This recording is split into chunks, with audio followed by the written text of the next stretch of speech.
আমাদের নবী মুহাম্মদ সাল্লাল্লাহু আলাইহি ওয়াসাল্লাম পৃথিবী থেকে যেদিন চলে গিয়েছেন সেই দিনটার নাম কি? সেই দিনটার নাম কি? সোমবার। কি বার? সোমবার। সোমবারের আগে তিনি বৃহস্পতিবারের দিন অসুখে পড়েছিলেন, মারাত্মক অসুখে। জীবনের শেষ নামাজ জমাতে পড়েছেন মাগরিবের সালাত। প্রথম 2 রাকাতে কিরাত করেছিলেন সূরা মুরসালাত, সূরা মুরসালাত। শেষ আয়াত যেটা তেলাওয়াত করেছিলেন তার শব্দগুলি এই, ফাবিআইয়ি হাদিসিম বা'দাহু ইউমিনুন। আল্লাহ বলছেন এরপরেও কি তোমরা অন্য কোনো কিতাবের উপরে ঈমান আনবে? এরপরেও কি ঈমান আনবে অন্য কোনো কিতাবের উপরে? নবী যেন উম্মতের জন্য এই বার্তাটা দিলেন। এশার আজান হলো, হযরতে বিলাল মসজিদে নববীর ভিতরে আজান দিলেন। আজান শেষ হয়ে গেল, আল্লাহর নবী আয়েশাকে ডেকে বলছেন, আয়েশা রে একটু পানির পাত্র দাও। বিশ্ব নবী ওযু করলেন। একবার ওযু করার পরে তিনি অজ্ঞান হয়ে গেলেন, আর একবার উঠে ওযু করলেন, তারপরেও তিনি অজ্ঞান হয়ে গেলেন। আর একবার ওযু করার পরে অজ্ঞান হয়ে যাবার আগে আয়েশাকে বলছেন, আয়েশা তোমার আব্বাকে ইমামতি করতে বলো, আমি আর যেতে পারলাম না। আবু বকরকে বলো ইমামতি করতে, আমি আর যেতে পারছি না। হযরত আবু বকর ইমামতি করতে যাচ্ছেন বটে, কিন্তু আল্লাহ নবী সাল্লাল্লাহু আলাইহি ওয়াসাল্লাম বেঁচে আছেন তো লজ্জা করছেন, ভয় করছেন, এ কি করে হয়। হযরত আবু বকর সিদ্দিক রাদিয়াল্লাহু তাআলা আনহু তিনি সালাতের ইমামতি করলেন। আল্লাহ রাসূল বৃহস্পতিবার থেকে শুক্রবার সারাদিন মসজিদে নববীতে যেতে পারেননি অসুস্থতার কারণে। শনিবারের দিন সকালবেলা একটু সুস্থতা লাভ করলেন। করার পরে 2 জন সাহাবীর কাঁধে ভর দিয়ে আল্লাহ নবী সাল্লাল্লাহু আলাইহি ওয়াসাল্লাম মসজিদে নববীতে ঢুকলেন। হযরত আবু বকর তখন জোহরের সালাতের ইমামতি করছিলেন। জোহরের হযরত আবু বকর বুঝতে পারলেন যে আল্লাহর নবী এবার মসজিদের ভিতরে ঢুকছেন, আমার মনে হয় বিয়াদবি হয়ে যাবে। পিছনে হটে আসার চেষ্টা করলেন, কিন্তু আল্লাহ রাসূল ইশারা করে বললেন, আবু বকর ওইখানেই দাঁড়াও, ওইখানেই দাঁড়াও। হযরত আবু বকর দাঁড়িয়ে আছেন, আল্লাহ রাসূলকে নিয়ে আবু বকরের বাম দিকে বসানো হলো। আল্লাহ রাসূল হলেন এখন ইমাম, আবু বকর হয়ে গেলেন মুকাব্বির। ইমাম আল্লাহ রাসূল, মুকাব্বির কে? হযরত আবু বকর সিদ্দিক রাদিয়াল্লাহু তাআলা আনহু, তিনি মুকাব্বির। নামাজ পড়ে এলেন বাড়িতে, একদম আয়েশার হুজরাতে ঢুকলেন। আয়েশার হুজরাতে ঢুকে সর্বপ্রথম আল্লাহ রাসূল আয়েশাকে ডেকে বলছেন, আয়েশা আচ্ছা আমাদের বাড়িতে কি কোনো সম্পদ আছে, টাকা পয়সা কিছু আছে? তখন আম্মাজান আয়েশা বলছেন, 5টা থেকে 9টা সোনার দিনার আছে। আগেকার দিনে দিনার আর দিরহাম চলতো। দিনার মানে সোনার পয়সা কয়েন, দিরহাম মানে চাঁদির কয়েন। তখন আল্লাহ নবী সাল্লাল্লাহু আলাইহি ওয়াসাল্লাম আয়েশাকে একটু উচ্চ কণ্ঠে বললেন, আয়েশা আচ্ছা তুমি এইগুলো এখনো পর্যন্ত রেখে দিয়েছো কেন? দান করে দিলে না? মিসকিনদের মাঝখানে বিলিয়ে দিতে পারলে না?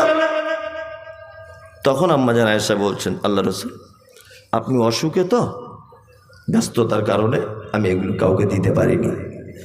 আল্লাহ রাসূল তখন বলছেন, আয়েশা শোনো, কোন নবীর পক্ষে এটা উচিত নয় যে এত নিকৃষ্ট সম্পদ সাথে নিয়ে আল্লাহর সাথে সাক্ষাৎ করবে। কোন নবীর পক্ষে এটা উচিত নয়। তার মানে মুহাম্মদ সাল্লাল্লাহু আলাইহি ওয়াসাল্লাম আয়েশাকে বলতে চাইছেন, আয়েশা তুমি যদি এই সম্পদগুলো মিসকিনদের মাঝখানে যদি বিলি বন্টন করে দিতে, তাহলে আখিরাতে অর্থাৎ আমার নিঃশ্বাস চলে যাবার পরে আল্লাহর দরবারে আমি তার বিনিময়ে পেয়ে যেতাম, কিন্তু তুমি আটকে রেখেছো তাই। তার মানে মুহাম্মদ সাল্লাল্লাহু আলাইহি ওয়াসাল্লাম বলতে চেয়েছেন যে পৃথিবীতে রেখে যাওয়া সম্পদ নিকৃষ্ট সম্পদ, খারাপ সম্পদ। তুমি মিসকিনদের মাঝখানে যদি বিলি বন্টন করে দিতে, তুমি ফকির দুস্থদের মাঝখানে যদি বিলি বন্টন করে দিতে, অবশ্যই তুমি এটা আখিরাতে পেয়ে যেতে। আল্লাহ তাআলা বলছেন, ফাযালিকাল্লাযী ইয়াদউল ইয়াতীম ওয়ালা ইয়াহুজ্জু আলা তুআমিল মিসকিন, মিসকিনদের সঙ্গে সদ্ব্যবহার করুন, বিনিময় জান্নাত। বিনিময় কি? জান্নাত। আল্লাহ সুবহানাহু ওয়া তাআলা তারপরে আবার আয়াত বলছেন, কি আয়াত? ফাওয়াইলুল লিল মুসাল্লিন, দুর্ভোগ সালাত আদায়কারীদের জন্য। আল্লাযীনা হুম আন সালাতিহিম সাহুন, যারা সালাত আদায় করে অস্বস্তি সহকারে। আল্লাযীনা হুম ইউরাউন, যারা সালাত আদায় করে লোক দেখানোর জন্য। ওয়ায়ামনাউনাল মাউন, যারা প্রতিবেশীকে উপকার করা থেকে দূরে থাকে। আল্লাহ তাআলা বলছে এদের জন্য দুর্ভোগ। দুই, আল্লাহ সুবহানাহু ওয়া তাআলা পবিত্র আল কোরআনে কথা বলছেন, ওয়াইলুল লিকুল্লি হুমাযাতিল লুমাযা। পৃথিবীতে ভালো কাজ মন্দ কাজ দুটি কাজ আছে, দুটি কাজ আমাদেরকে দুটো রাস্তা দেখাবে, একটার নাম জান্নাত, একটার নাম জাহান্নাম। আপনাকে ভালো কাজের বিপরীত দিকটা বলছি। আল্লাহ তাআলা বলছেন দুর্ভোগ তাদের জন্য যারা মানুষের সামনে এবং পিছনে বদনাম করে করে বেড়ায়। এই কাজ থেকে দূরে থাকবেন নিজেকে, ইনশাআল্লাহ। ইনশাআল্লাহ। মুহাম্মদ সাল্লাল্লাহু আলাইহি ওয়াসাল্লাম গীবতকারীদের ব্যাপারে বলতে গিয়ে বলেছেন, আমি মিরাজের রাত্রিতে মিরাজে যাচ্ছিলাম, একটা নদীতে দেখতে পেলাম রক্তের নদী টকবক করে ফুটছে, তাতে একটা লোককে ফেলে দেওয়া হয়েছে। লোকটা নদীর পানিটা থেকে ডাঙার দিকে অর্থাৎ পাড়ের দিকে আসার চেষ্টা করছে, পাড়ের দিকে আসার। তখন আল্লাহ নবী সাল্লাল্লাহু আলাইহি ওয়াসাল্লাম বলছেন, আমি ফেরেশতাদেরকে দেখলাম হাতে আছে তাদের বড় বড় পাথর, এই পাথরগুলো দিয়ে লোকটার মাথাতে মারছে। লোকটার মাথা চৌচির হয়ে যাচ্ছে, আবার সাথে সাথে জয়েন্ট হয়ে যাচ্ছে। আমি জিজ্ঞাসা করলাম লোকটিকে, তখন আল্লাহ রাসূলকে বলা হলো, এটা হচ্ছে আপনার উম্মতের ওই লোকটা যে লোকটা সুদের টাকা খেত। সুদ মারাত্মক বড় হারাম, মারাত্মক বড় পাপ, মারাত্মক বড় জুলুম। দুই, আল্লাহ নবী সাল্লাল্লাহু আলাইহি ওয়াসাল্লাম তিনি বলেন যে আমি আরেকটু আগিয়ে দেখলাম একটা দল লোক তাদের হাতের নখগুলো তামা দিয়ে তৈরি করা, তামা দিয়ে তৈরি করা তাদের হাতের নখ। নিজের গোস্ত দেখলাম ছিঁড়ে ছিঁড়ে ছিঁড়ে ছিঁড়ে নষ্ট করছে, নিজের মুখের গোস্ত ছিঁড়ছে। জিবরিলকে বললাম, জিবরিল এরা কারা? বলছে এটা আপনার উম্মতের ওই লোকটা যে লোকটা চগলখড়ি পরনিন্দা গীবত করে করে বেড়াতো, কিয়ামত পর্যন্ত এর এইভাবে সাজা পেতে থাকবে। ওই জন্য বলি, আল্লাহ তাআলা বলেছেন, ইয়া আইয়ুহাল্লাযীনা আমানু ইজতানিবু কাসীরাম মিনাজ জান্নি ইন্না বা'দাজ জান্নি ইসমুন। তোমরা যারা ঈমানের স্বীকৃতি দিয়েছো তোমরা শোনো,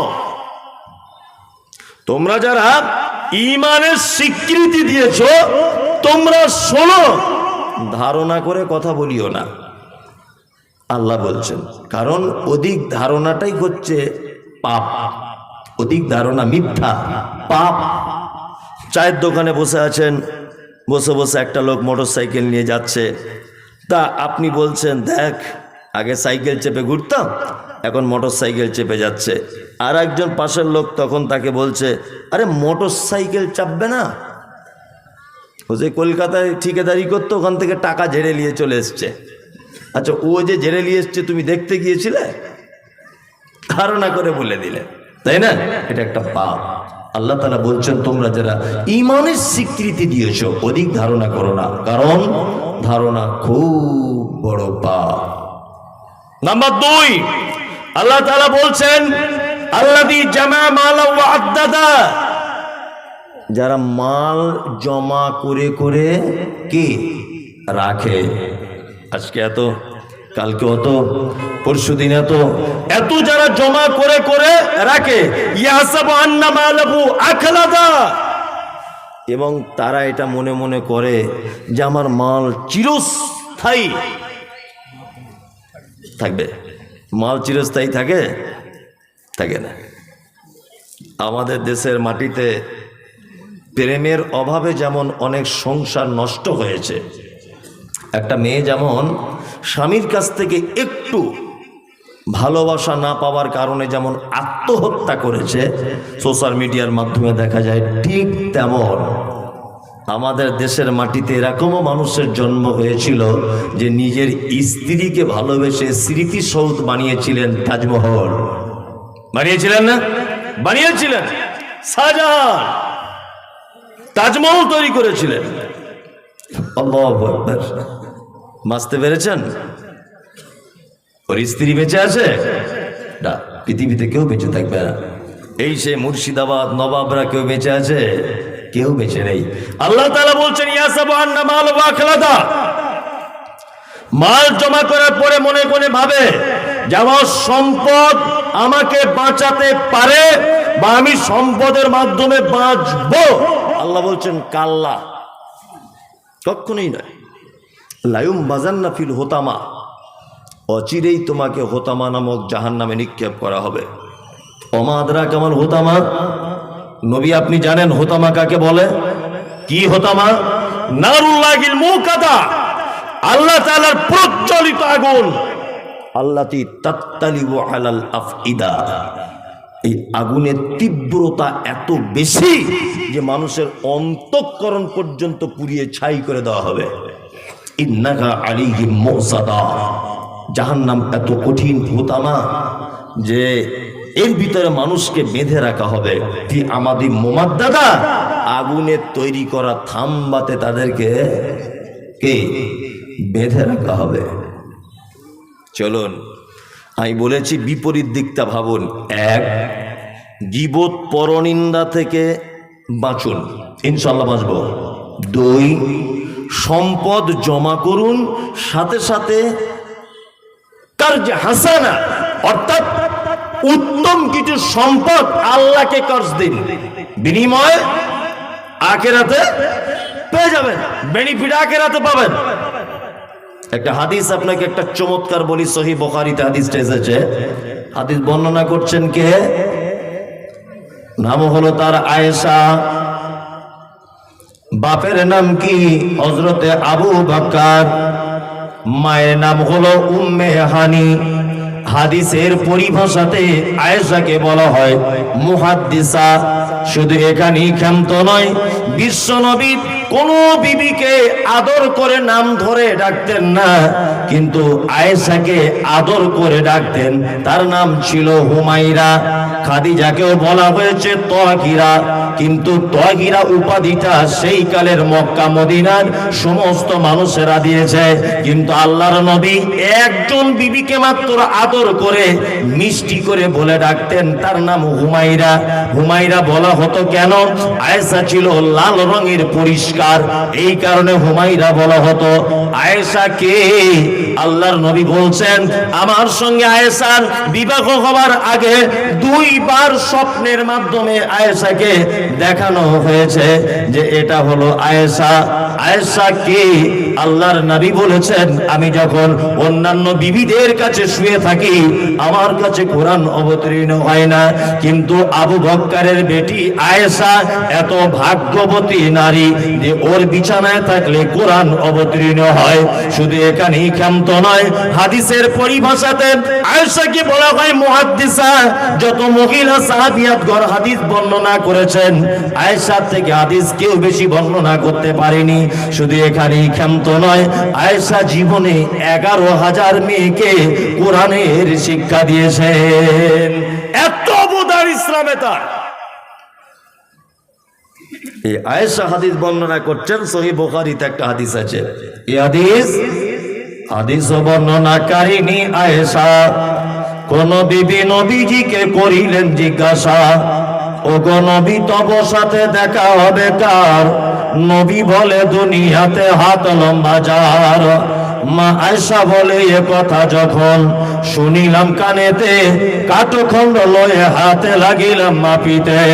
দেখিলাম বিবি সাউদার হাত লম্বা বলি, আমার মুখেতে ওগো পড়ে গেল কালি। হাত লম্বা রক্ত পরে পারিলাম বুঝিতে, দান ধন যারা করে এই দুনিয়াতে, তারপরে জয়নাব এসে নবীজিকে কয়, কেন জয়নাব আল্লাহ রাস্তায় বেশি করে ক্ষয়? এ গ্রামের মানুষ শুনুন, হাদিসটি বুখারীর। জয়নাবে আনন্দ আর আয়েশার মুখ ভারী। আল্লাহর নবীর বিবি আম্মা জান আয়েশা বলছেন, ইয়া রাসূলুল্লাহ, আপনার সঙ্গে কিয়ামতের দিনে সর্বপ্রথম কার দেখা হবে? নবী বলছেন, আয়েশা, যার হাতগুলি লম্বা হবে তার সঙ্গে আমার দেখা হবে। আয়েশা ব্যাপারটা বুঝতে পারলেন না, একটা কাঠের লাঠি নিয়ে অন্যান্য বিবিদের হাতগুলো মাপতে লেগে গেলেন। দেখা গেল বিবি সাউদার হাতটা লম্বা। আয়েশা অল্প বয়সের মেয়ে, তো বুদ্ধি কম, দুনিয়াবি বুদ্ধি একটু কম। আল্লাহ রসুলকে তখন বলছেন, আল্লাহ রসুল, তাহলে আপনার সঙ্গে কি আমার আর দেখা হবে না? সাউদার হাত লম্বা হয়ে গেল।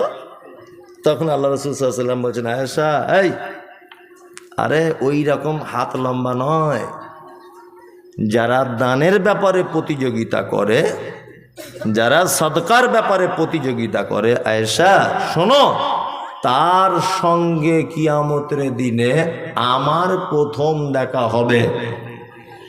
ভাবতে পারা যায়? ভাবতে পারা যায়?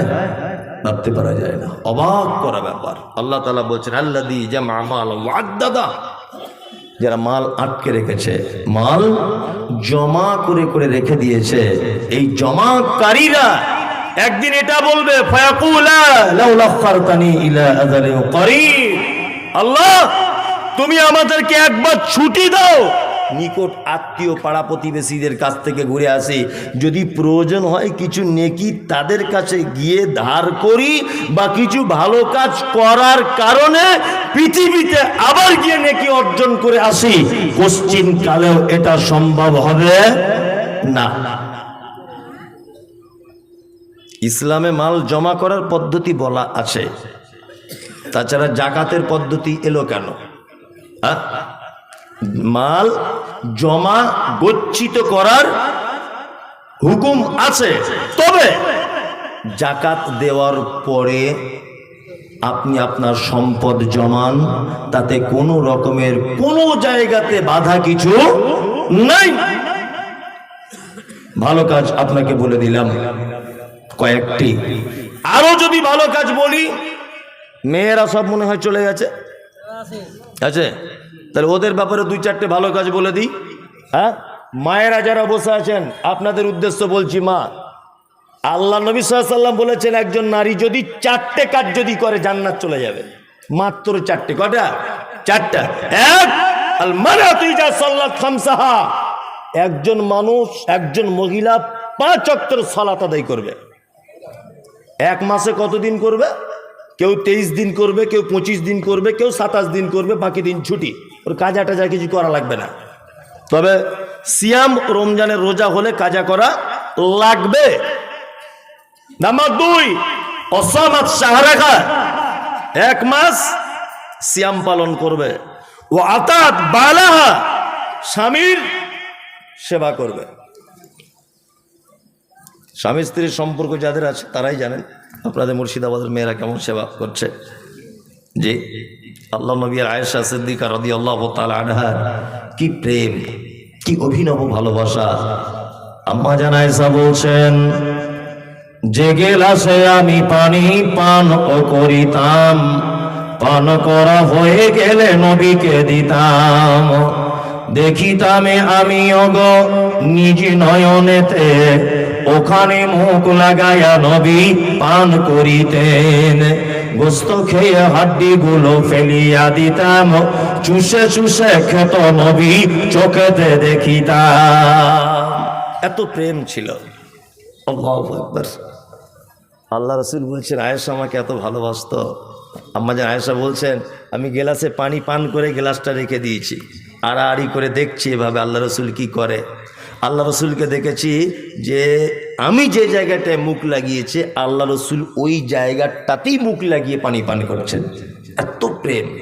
আম্মা জান আয়েশা বলছেন, আমাদের বাড়িতে কখনো গোস্ত রান্না হলে হাড্ডিটা দস্তরখানে ফেলে দিতাম, আল্লাহর নবীকে দেখেছি আমি যে হাড্ডিটা চুষে ফেলে দিতাম, ওইটা আবার আল্লাহর নবী চুষে রস বার করে করে খেতে। আল্লাহু আকবার। প্রেম, এত ভালোবাসা, এত মহব্বত। ও আতাআত বালাহা ও আহসানাত ফারজাহা। নারী, তুমি যদি জান্নাত যেতে চাও ভালো কাজ করে এই 4টে কাজ করো। 5 ওয়াক্ত সালাত আদায় করো, সিয়াম পালন করো, স্বামীর সেবা করো, ও আহসানাত ফারজাহা, লজ্জাস্থানের হেফাজত করো। তুমি পর্দা করো। তোমার স্বামী বাড়িতে নাই, তোমার চাচাতো ভাই তোমার বাড়িতে আসবে বলছে, আসতে পাবে না। তোমার মামাতো ভাই আসবে বলছে, আসতে পাবে না। তোমার পাতানো মামা বুঝেন তো, পাতানো কুটুম, ওই রকম কেউ আসতে চাইছে, আসতে পাবে না। তোমার স্বামী বাড়ি নেই, তাই তোমার স্বামী বাড়ি নেই। তোমার ফুফুতো ভাই, খালাতো ভাই, তোমার বন্ধু, তোমার ক্লাস ফ্রেন্ড, তোমার বয়ফ্রেন্ড, কেউ তোমার বাড়িতে ঢুকতে পারবে না। তোমার স্বামী বাড়ি নেই, তোমার ভাইয়ের আপন বেটা আসতে চাইছে, আসতে পাবে, কোনো সমস্যা নেই। তোমার বোনের বেটা আসতে চাইছে, কোনো সমস্যা নেই। তোমার আপন দাদু আসতে চাইছে, কোনো সমস্যা নেই।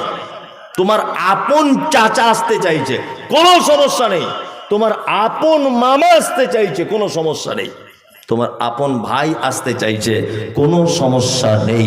নারী, মুহাম্মদ সাল্লাল্লাহু আলাইহি ওয়াসাল্লাম তিনি বলেছেন, আহসানাত ফারজাহা, তুমি তোমার লজ্জাস্থান হেফাজত করো। ফাতাদখুল মিন আইয়াবওয়াবিল জান্নাতি সাত। এই 4টে কাজ যদি করো তাহলে জান্নাতের যে কোনো দরজা দিয়ে তোমাকে ঢুকতে বলা হবে, তোমার ইখতিয়ার, তুমি ঢুকে যাবে।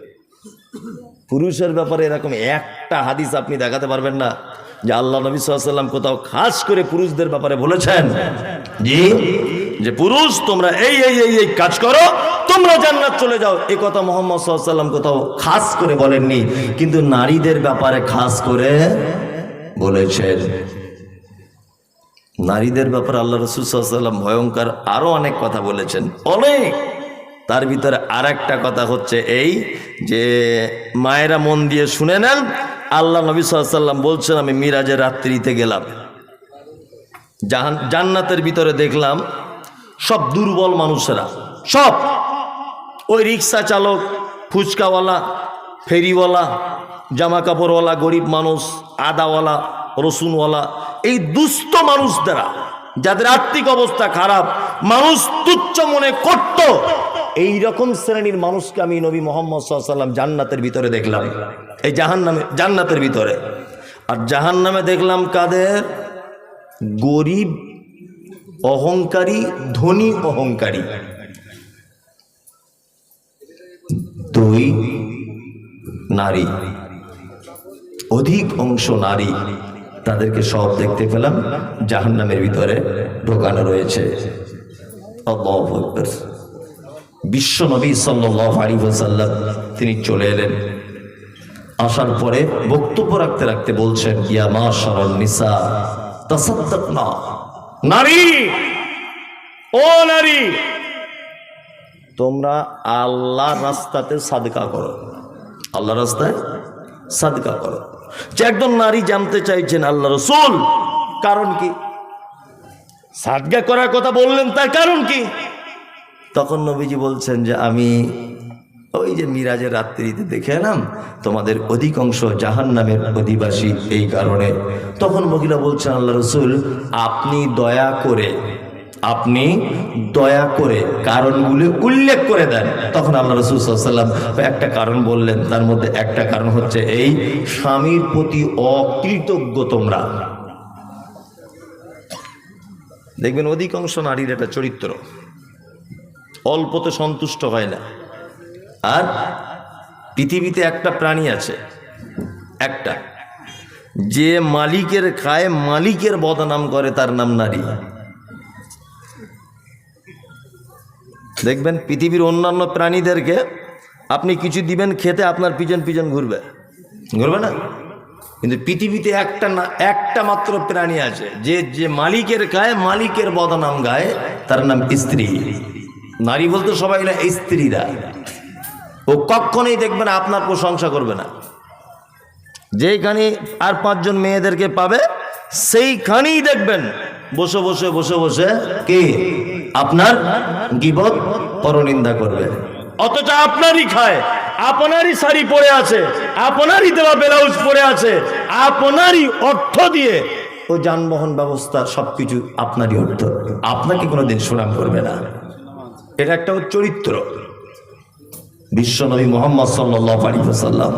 তারপরে আবার বলছেন, নারী তোমরা যে বেশি করে গীবত করো, ওই জন্য আমি সোশ্যাল মিডিয়াতে বারবার একটা কথা বলি যে আপনার বাড়িটাকে যদি সুস্থ রাখতে চান, আপনার বাড়িটা, তাহলে পাড়ার কোনো মেয়ে ছেলেকে ঢুকতে দেবেন না, বুঝলেন? আপনার স্ত্রীকে এটা বলে দেবেন যে আমাদের বাড়িতে যেন পাড়ার কোনো বেগানা নারী যেন না ঢোকে, কারণ আপনার সুখী পরিবারটাকে ও 1 মিনিট আপনার বাড়িতে ঢুকে সর্বনাশ করে দিয়ে চলে আসবে। কথা বাস্তব না অবাস্তব বলুন? এমন করে আপনার ব্যাপারে, আপনার শ্বশুরের ব্যাপারে, আপনার শাশুড়ির ব্যাপারে মিথ্যা করে করে করে করে বলবে, সংসারে আপনার আগুন জ্বলে যাবে।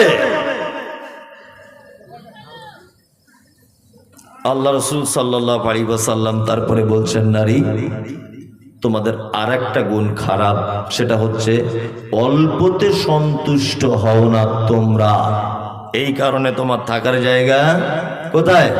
জাহান্নাম। মায়েদের কাছে বিনীত অনুরোধ যে আপনারা যারা বসে আছেন, আপনাদেরকে একটা হাদিস বলে দিলাম যে 4টি কাজ করবেন, বিনিময় জান্নাতের যে কোনো দরজা দিয়ে আপনি ঢুকে যেতে পারবেন। 2, আরেকটা হাদিস বললাম বিপরীত দিকের, যে আপনি সর্বক্ষণ সর্বদাতে এই 3টে কাজ থেকে নিজেকে হেফাজত করবেন। গীবত পরনিন্দা করবেন না, স্বামীর প্রতি সবসময় যত্নবান হবেন, আর অল্পতে সন্তুষ্ট হবেন, বেশি চাহিদা রাখবেন না। জি, উত্তরটা আপনার কাছে চাইছি। আর জানাজার নামাজ একদিকে সালাম ফিরে নামাজ হবে কি? হবে। একটা কথা বলে রাখছি, 2টো হাদিস আছে, তবে একদিকের ব্যাপারে হাদিস সংখ্যা বেশি, 2 দিকের ব্যাপারে কম, তবে 2টো সহি হাদিস। এইখানে ইমাম সাহেব ভাইদের এই আমল করতে হবে, যে এলাকায় যেটা চলে সেইটা করাই ভালো। আমার এলাকায় 2 দিকে চলে, আমি এখন বদমাইশি করে একদিকে করলাম, এটা ঠিক নয়, ফিতনাবাজি ঝামেলা হবে। 2টোই যখন হাদিস ঠিক, তাহলে যে এলাকায় যেখানে চলবে সেটা করবে। আমি 1 মাস আগে মক্কা মদিনাতে ছিলাম, ওখানে জানাজা প্রত্যেক ওয়াক্তে, হাজি সাহেবরা জানেন, প্রত্যেক ওয়াক্তে জানাজা হয় নামাজের পরে, প্রতিটা ওয়াক্তে, কিন্তু ওখানকার নিয়ম একদিকে সালাম, একদিকে সালাম দিয়ে শেষ করে দিচ্ছে। আমাদের এখানে হ্যাঁ হ্যাঁ একদিকের হাদিস বেশি, আমি বলছি তো, একদিকের হাদিস বেশি সংখ্যায়, কিন্তু 2 দিকেরটা আপনি কেটে দিতে পারবেন না। যেমন বিতের নামাজের ব্যাপারে আছে, রুকু থেকে উঠে যদি কেউ দোয়া করে তাহলে হাত তুলতে পারে। এখন রুকুতে যাওয়ার আগে যদি কেউ দোয়ায় কুনুত পড়ে তাহলে হাত তোলা আর লাগবে না, 2টোই ঠিক। এখন যে এলাকায় যেটা চলে সেটা করাই উত্তম, তাছাড়া ফিতনা হবে। কি বললাম বুঝলেন? হ্যাঁ, আপনার এলাকায় যদি 2 দিকে সালাম ফেরানো থাকে এটাই করবেন। যদি ইমাম সাহেব বা গ্রাম প্রতিবেশী এটাও মনে করতে পারেন যে মাঝে সাঝে একদিকে, মাঝে সাঝে 2 দিকে, এরকমও যদি করেন আপনার সুবিধা হয় করবেন, কিন্তু বাইরের লোক আবার এসে ঝামেলা বাঁধাবে, আর এক সমস্যা, তাই না? হ্যাঁ, মজলিস ভাঙার দোয়া বলে দেন, সুবহানাকা আল্লাহুম্মা ওয়া বিহামদিকা আশহাদু আল্লা ইলাহা ইল্লা আনতা আস্তাগফিরুকা ওয়া আতুবু ইলাইক।